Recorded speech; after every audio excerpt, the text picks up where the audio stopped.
nyine ntabwo tuba tugomba kubikora nyine kugira ngo tugere n'ahandi mushaka kumenya abakunzi bacu kugira ngo mubashe gusobanukirwa n'Ubushinwa nk'uko twabyiyemeje tuzabatembereza ahantu hashoboka ari hose kugira ngo mubashe gusobanukirwa byinshi byerekeye Ubushinwa, byinshi byerekeye igihugu cy'Ubushinwa. Rero urugendo nateguye uyu munsi ndabona ngiye kuhagera mu kanya, nimajya ndatangira mbere uko ibintu bimeze kugira ngo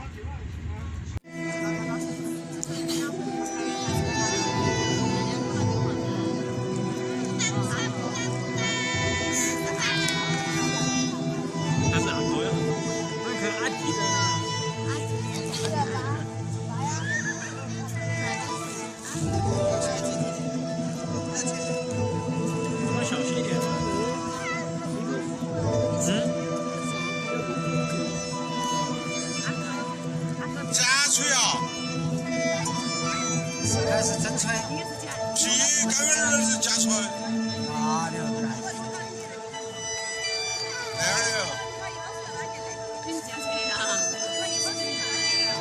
我也是加吹。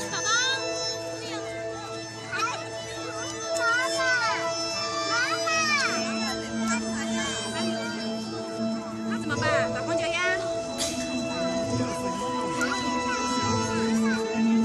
不可以哈。可以，看看那个做那个。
tugeze ushobora kureba imyambaro bambaraga yabo yo babikoraga byabaga bimeze uburyo babitozaga n'ikintu ubona ko bifite navuga ngo bifite umwihariko wabyo turacyatembera turacyabereka byinshi amateka rwose y'Ubushinwa ndetse by'umwihariko ku mateka y'ikara ntoya cyane bita Miyaozi ubu ni mu Gishinwa ariko ndumva umuntu uzi amateka arabizi neza ko Ubushinwa buri mu bihugu cyangwa se mu bihugu bifite amakaba menshi cyane agera kuri 56 ubwo iyi rero ni imwe muri zo turimo turareba amateka yayo turimo turareba byinshi kuri yo ndetse byinshi bigiye bitandukanye urabona ko nk'uyu mwenda uburyo bawudodaga ntabwo ufite umwihariko n'igihe ufite umwihariko buri wese aba yabasha kuba yagira gute kuba yabasha kumenya ufite indoto cyangwa se inyota yo kuba yamenya ngo babikoraga bate